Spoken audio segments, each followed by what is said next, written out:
ils ont exposé la situation. Paul dit non, nous on a gagné des églises, on a bâti des églises, les gens se sont donnés à Jésus. Et aujourd'hui, on arrive à Antioche, il y a certains frères qui sont en train de dire que nos âmes que nous on a gagnées là, on doit les obliger à respecter la loi de Moïse. Dans la loi de Moïse, il y a plusieurs choses qui rentraient en ligne de compte, dont la circoncision, l'impudicité, tout ça on va en parler.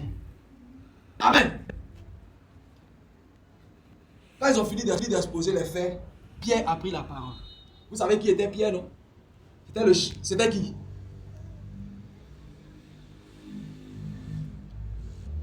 On se comprend? Pierre, il était le chef des apôtres. Pierre a pris la parole.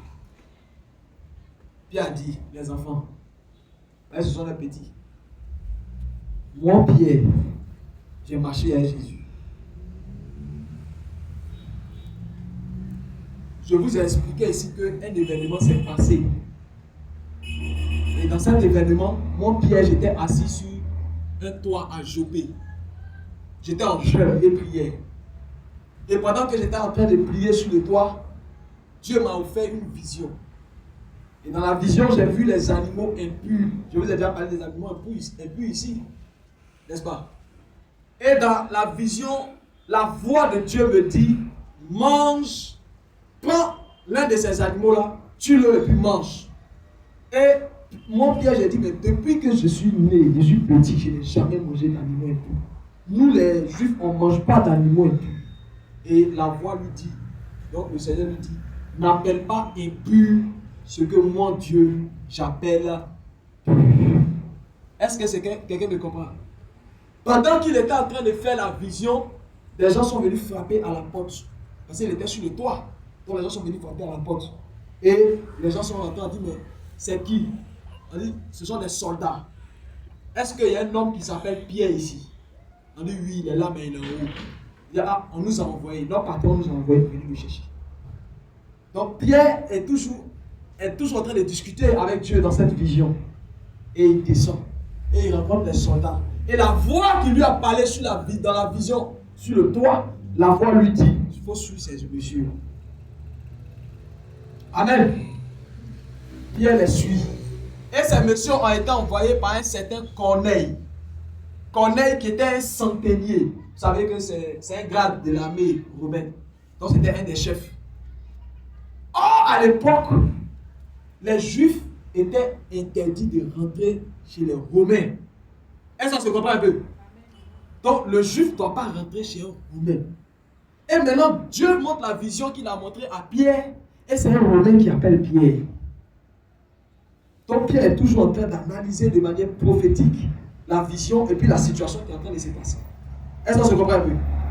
Et il arrive devant la porte de Corneille, il faut rentrer chez Corneille. La voix lui dit, il faut rentrer. Amen, amen. Oh, il est interdit de rentrer. Pierre obéit à l'Esprit de Dieu. Voilà pourquoi je vous dis, ne mélangez pas l'Esprit de Dieu et la religion. L'Esprit de Dieu lui dit, il faut rentrer. Il rentre. Il trouve Corneille. Corneille lui donne à soir. Corneille lui demande des nouvelles. Il dit non. Des hommes sont venus me chercher, donc il veut savoir pourquoi tu m'appelles. Il dit, Pierre, je ne te connais pas, mais j'ai reçu ton nom. J'ai reçu ton nom dans une révélation. Amen, amen. J'ai fait un songe. Et dans le songe que j'ai fait, quelqu'un m'a dit qu'il y a un homme qui s'appelle Pierre. Actuellement où je te parle, il habite à Jopé. Jopé, c'était une ville. Tu vas là-bas, va le chercher. Il a un message de ma part pour toi.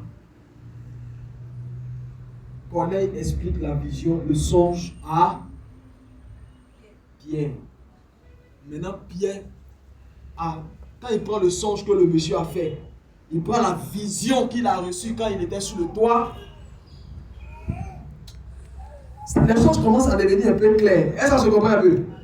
Mais en ce moment, il est encore dans le doute. Est-ce que ça se comprend un peu? La seule chose qu'il sait, c'est que le Seigneur Jésus lui a dit, allez partout dans les nations pour s'adresser à nos frères juifs. C'est pas ça que je comprends un peu. Donc, les disciples de Jésus à l'époque pensaient que cette affaire de Jésus était pour les juifs. Voilà pourquoi à la Pentecôte, tous ceux qui étaient là-bas étaient des juifs. Donc, les gens pensaient que l'évangile était pour les juifs. Donc, maintenant, Corneille arrive. Et Pierre arrive, il regarde Corneille. Le message qu'il a reçu, moi, je pense que c'est pour les juifs. Mais lui, là, ce n'est pas un juif. C'est un païen.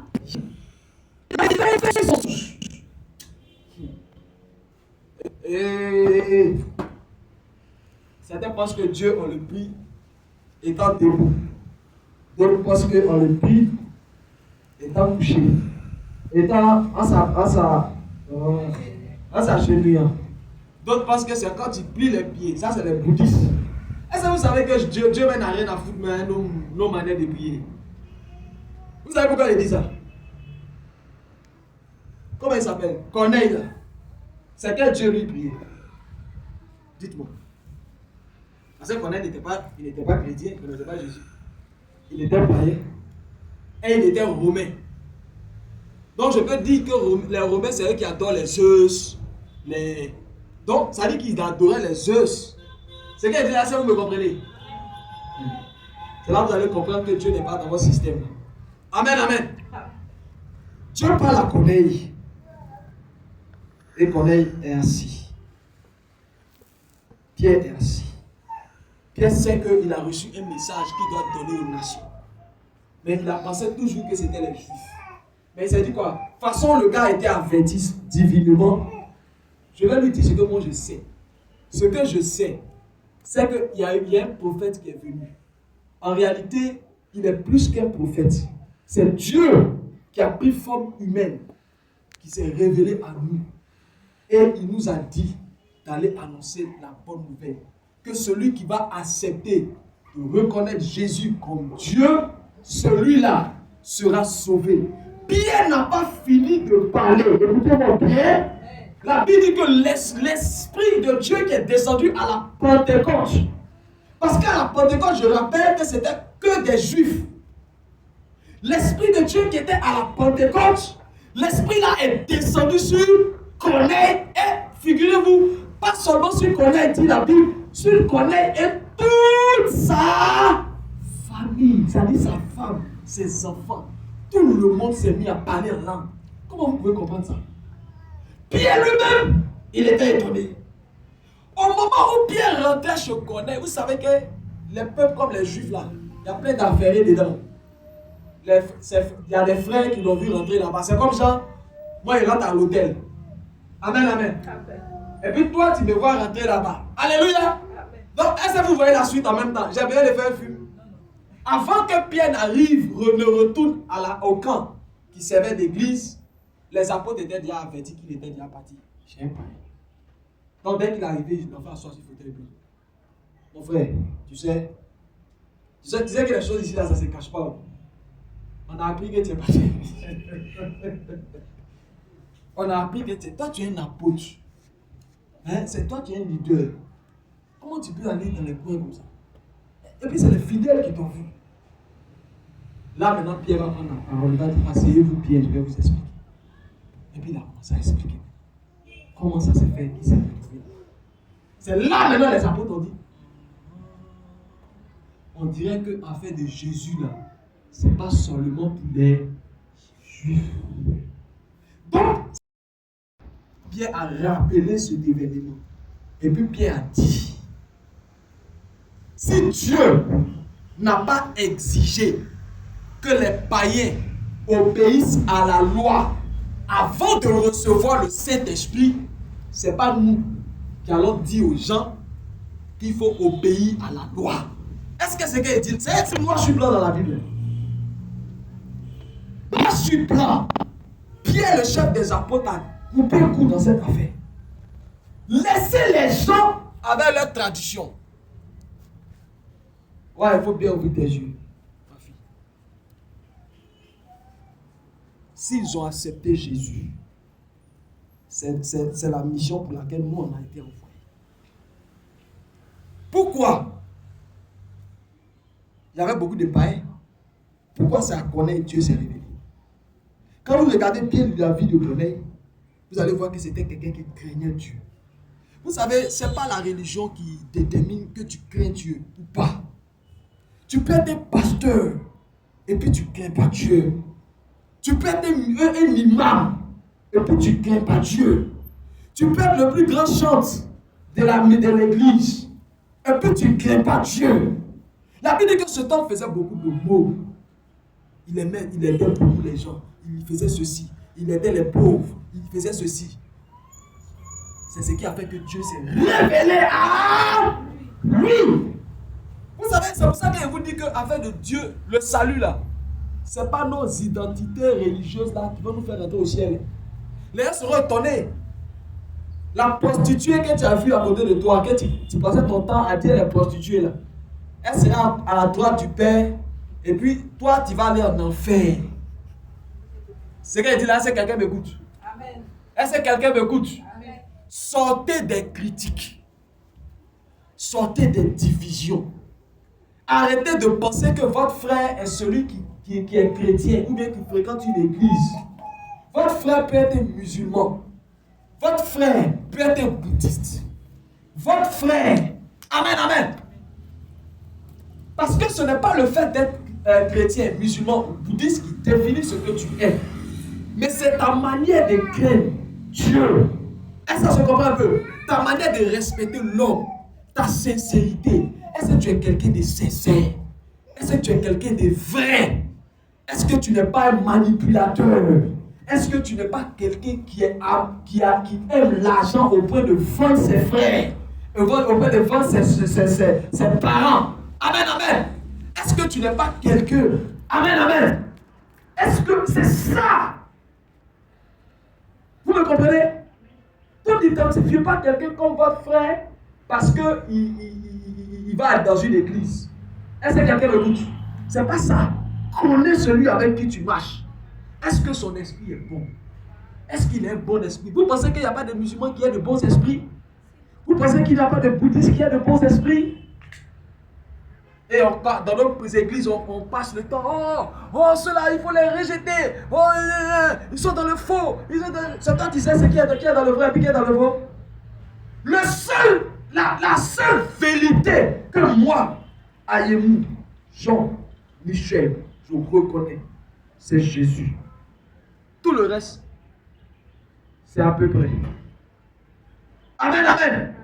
Il n'y a pas. C'est pour ça que Jésus a dit, je suis le chemin, la vérité. Écoutez-moi bien, il n'y a pas d'autre vérité que Jésus. Et vous allez découvrir ça quand vous allez rentrer dans la dimension de l'esprit. Là-bas, on ne cache pas les choses. Tu ne peux pas cacher quelque chose à un homme spirituel. Parce que pendant que tu es assis, est-ce que vous savez qu'on est... C'est possible de lire les pensées de quelqu'un? Vous savez ça? Et je peux vous expliquer comment on fait ça. Ce n'est pas magie. Ça n'a rien d'extraordinaire. Est-ce que vous me comprenez? Parce que quand toi-même tu parles dans ta tête là, tu t'entends, non? Est-ce que tu ouvres ta bouche pour parler? Mais dans ta tête, quand tu parles, regarde comment elle est. Elle fait malin. Ça, tu dis ça dans ta tête. Mais tu entends, non? Et maintenant, tu t'as dit que non, on ne peut pas entendre. C'est possible d'entendre les pensées. Et à moi, là, il ne faut pas t'amuser. Alléluia. Et ma prière, ce n'est pas que je sois celui qui opère dans cette dimension. Je veux que tous les enfants de Dieu opèrent. Jésus est assis une fois à ses disciples, et puis les gars étaient en train de penser d'une manière. Et puis il a repris leurs pensées, ils étaient étonnés. Amen, amen. Pourquoi? Parce qu'il était spirituel. Il était Dieu. Ce sont des faux spirituels. Qui vous a dit que pour guérir un malade, il faut au préalable être chrétien? La première délivrance que j'ai faite, moi, il n'était pas chrétien. C'était à la chose là-bas. Pasteur David. Je voulais vérifier s'il me mentait ou bien s'il me disait la vérité. Moi, j'ai envoyé mon client là-bas, il est tombé, les démons se sont manifestés. Je dis, bon, vous chassez des démons comment? Il dit, non, mais il est écrit dans la Bible, dans mon Bible. Est-ce que moi-même je peux le chasser aussi? Parce que si ce que vous dites est vrai, voici ce qu'il dit. Tous ceux qui auront vu en mon nom, c'est pas ça? Au nom de Jésus, chasserai les démons. Donc, si j'ai dit aujourd'hui, normalement, il peut chasser le démon. Ou bien, bon, je l'ai fait. Je n'étais pas encore convaincu.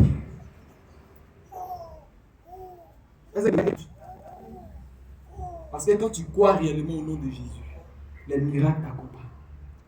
Les miracles t'accompagnent. Est-ce que vous savez que où je suis là, je suis prêt. Allez, j'ai tellement confiance en la présence de Dieu dans moi. Amen. Que je suis prêt. Si il y a un médecin qui a un virus de sida dans le seringue, il peut me piquer ça. Il va prendre. Il va tuer ça. Ça ne pourra pas prospérer dans mon corps. C'est pas genre pour me faire voir. Mais je sais de quoi je parle. Est-ce que quelqu'un m'écoute? Parce que c'est ce que je vous ai dit. Il y a recevoir la visitation de Dieu et puis il y a vivre avec Dieu. C'est pas la même chose. Est-ce que quelqu'un m'écoute? Et le projet, le plan de Dieu, c'est que nous, justement, on passe de l'état charnel, l'état pseudo-spirituel, jusqu'à l'état spirituel. Il faut que tu sois totalement esprit. Est-ce que tu sais que c'est possible?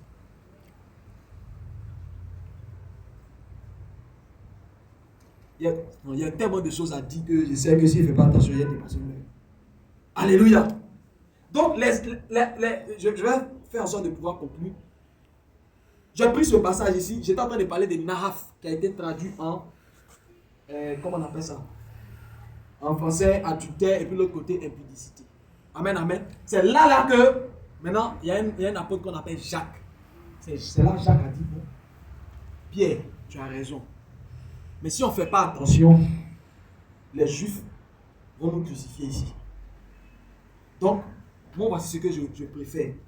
On n'a qu'à faire une lettre recommandée pour adresser aux églises, écoutez-moi attentivement, hein, aux églises où il y a des Juifs.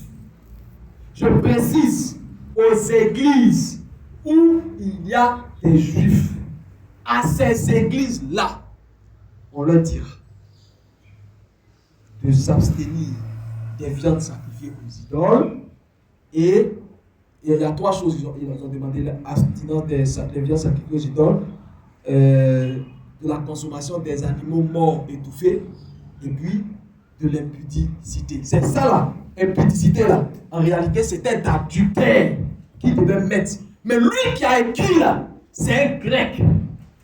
Vous comprenez un peu? Donc il a traduit ça en un mot qu'on appelle porneia. Le mot qui a été traduit par impudicité, c'est un mot grec, porneia. Or, quand l'apôtre parlait, il ne faisait pas référence à ce qu'eux ils disent. Il faisait référence à la loi de Moïse. Est-ce que vous comprenez? Donc le Nouveau Testament a été, pour la plupart, est une traduction de l'Ancien Testament. Or là, dans la traduction, tu ne peux que te conformer. C'est-à-dire que quand tu fais une traduction, pour traduire un texte, tu es obligé de le faire selon ta culture. Est-ce que vous comprenez un peu? Tu es obligé de le faire selon ta culture. Amen, amen. Oh, regardez bien, les Blancs ont traduit. Voilà pourquoi il y a une Bible européenne. Est-ce qu'on se comprend un peu? Le détenteur, le leader de cette église, c'est le pape.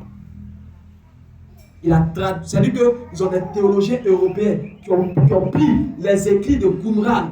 La Bible que vous voyez là, ce sont des rouleaux que les gens ont découverts dans des grottes en Orient. Précisément dans une grotte qu'on appelle Qumran.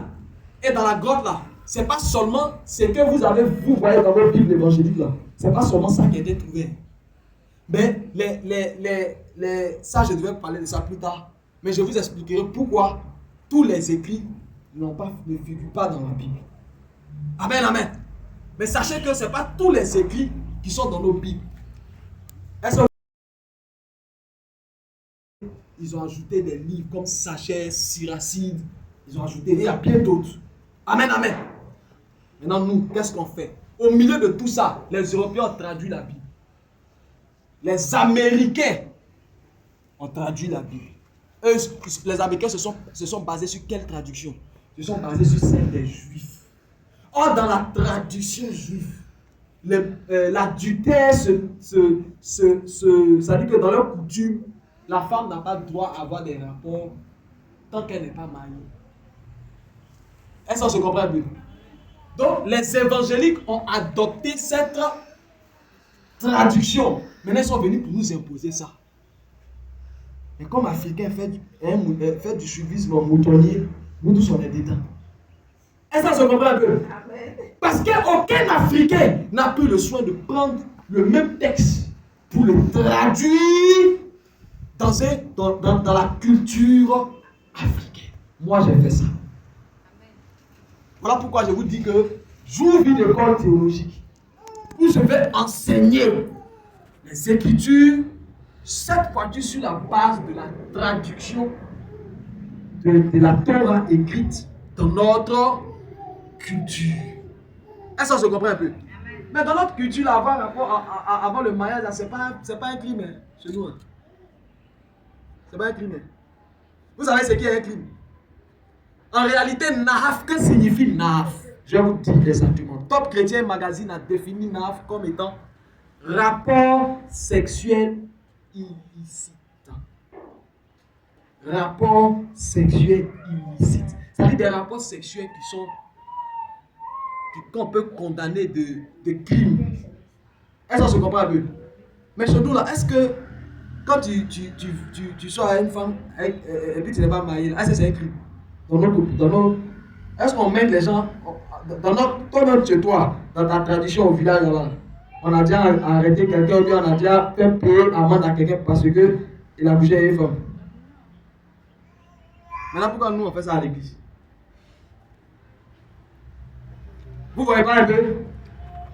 Et ce n'est qu'un début. Il y a des choses que vous allez découvrir. Amen, amen. Amen, amen. Amen. Vous savez ce qui est qualifié de Nahaf chez nous? Est-ce que vous savez que chez les Blancs, ils font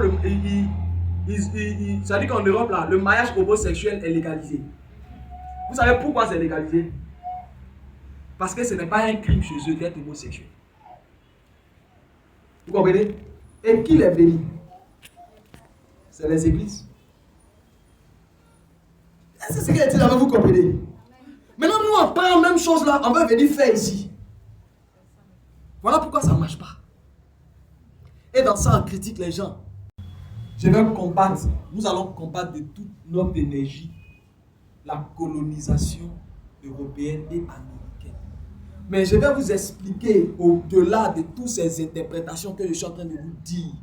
Pourquoi, au moment où les gens sont... Regardez ce qui se passe. Ou bien vous n'êtes pas au pays. Tout est cher.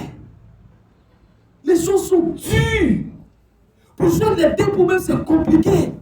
Et pendant ce temps, il y a des temples architecturaux qui sortent. Vous expliquez ça d'abord. Les fidèles là, qu'est-ce qui se passe? Alléluia. On va expliquer ça par le nom. C'est les semences. Vous savez qu'il y a des bâtiments qui sortent actuellement de plusieurs milliards. Je ne parle pas, je ne donne pas de nom. Que ce soit sur le plan des églises, mais aussi sur le plan des mosquées. Les religions. On dirait que la religion prospère. Vous n'avez pas remarqué ça? La religion prospère alors que les gens sont en train de souffrir. On ne demande pas forcément d'être riche, mais au moins il faut pouvoir te suffire. C'est tout ce qu'on demande. Mais alors tu n'arrives pas à te suffire. Comment ça se fait que où tu t'en vas chercher force pour te suffire là? C'est gâté là-bas, il y a le miel là. Alléluia. On peut comprendre ça. Je vais expliquer pourquoi ça se passe comme ça. Et encore, vous savez qui est derrière? C'est nous-mêmes les Africains. Parce qu'on ne réfléchit pas, on applique à la lettre tout ce que les gens nous disent. Voilà pourquoi je dois réformer l'Église. Je dois rebâtir l'Église. Et je dois veiller à ce que cette révélation de la parole soit connue par toute l'Afrique. Parce que tout commence là-bas. Et quand la semaine prochaine, je vais vous dire maintenant pourquoi j'ai dit que tout commence là-bas. Et pourquoi je vous dis que la religion est l'arme de la colonisation. L'arme principale de la colonisation. Vous allez comprendre. C'est nous qui faisons que l'Europe est développée. C'est nous, les chrétiens, c'est nous. Les musulmans, c'est nous. Les chrétiens, eux, c'est l'Europe, les États-Unis. Les musulmans, eux, c'est qui? C'est, comment on appelle ça? C'est la Turquie, c'est, comment on appelle ça? L'Arabie Saoudite. Je vais vous donner un seul exemple. Les gens quittent ici pour aller faire le Hajj. Le Hajj, là, c'est où? C'est en Afrique? Est-ce que c'est en Afrique? Je vous pose la question, c'est en Afrique? Vous savez que pour pouvoir faire le Hajj, là, c'est des millions qu'on dépense. Et puis ces millions-là vont. La semaine prochaine, je vais rentrer dans les détails. Je vais décortiquer pourquoi ça se passe comme ça. Les gens ne disent pas la vérité. Et c'est pourquoi, quand il y a les crises dans notre pays, nos religieux ne parlent pas. Regardez, remarquez. Normalement, ce qui est en train de se préparer dans notre pays, là, normalement, les religieux devaient parler. Les religieux devaient parler. Ceux qui ont comment on appelle ça? Qui ont l'autorité. Ceux qui sont écoutés dans le pays, ils devaient parler. Vous savez ce qui se passe actuellement? Sur le plan politique, là, vous savez ce qui se passe, non? Vous savez ou vous ne savez pas? Vous avez vu un leader religieux qui a pris la parole pour essayer d'emmener les gens à la paix? De la même manière. Vous avez déjà vu un Maghrébin, c'est-à-dire les Tunisiens, les Marocains. Les Marocains, même, ils sont un peu... genre, les Libanais et tout là. Est-ce que vous les voyez considérer les Noirs de la même manière que eux? Même, ils sont de même religion, ils sont musulmans les deux. Un blanc, il est, comment on appelle ça? Marocain quoi. L'autre est sénégalais. Bon, le Marocain ne va pas considérer l'autre comme son frère. Pourtant, il prie le même Dieu. Ce qu'il dit là, les musulmans m'entendent, ils savent que ce qu'il dit est vrai. Et là, comment vous pouvez expliquer ça? Vous avez le même Dieu, vous priez dans le même mosquée.